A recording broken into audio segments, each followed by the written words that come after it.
ఎందుకురా అలా మొహం అట్లా పెట్టావు? ఎందుకు? ఏం లేదు మేడం, నేను హోంవర్క్ చేశాను కానీ కుక్క పిల్ల ఎత్తుకొని పోయింది మేడం. కాదు మేడం, నేను చెప్పేది మొత్తం అబద్ధం. నేను నిన్న రాపించిన బోర్డు మీద ఆ క్వశ్చన్ అడుగుతా, ఆన్సర్ చెప్తే వదిలిపెడతా. అడగండి మేడం. సరే చెప్పండి మేడం. Easy question. 2 + 2 ఎంతరా? 22 మేడం. ఏంది 22నా?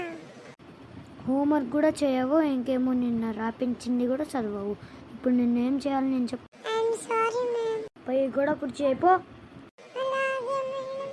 నువ్వు రారా ఇంకా. ఇప్పటిదాకా ఆయన మీద చాడీలు చెప్పినా కానీ ఇప్పుడు నువ్వు చేసినావారా ఫస్ట్ హోంవర్క్? చేసినా కానీ మేడం, నైట్ ఎక్కడ మర్చిపోయినా మేడం. కథలు నా దగ్గర సాగు కానీ ఆగురా. పోయి కూడా కుర్చీ అయిపో. సరే మేడం. వీళ్ళెప్పుడు మారరు దరిద్రులు, ఎప్పుడు చూసినా ఇంతే. వీళ్ళు వేసేలోపు లైక్, షేర్, సబ్స్క్రైబ్ చేసుకోండి గైస్. నెక్స్ట్ పార్ట్లో కలుస్తా. బాయ్.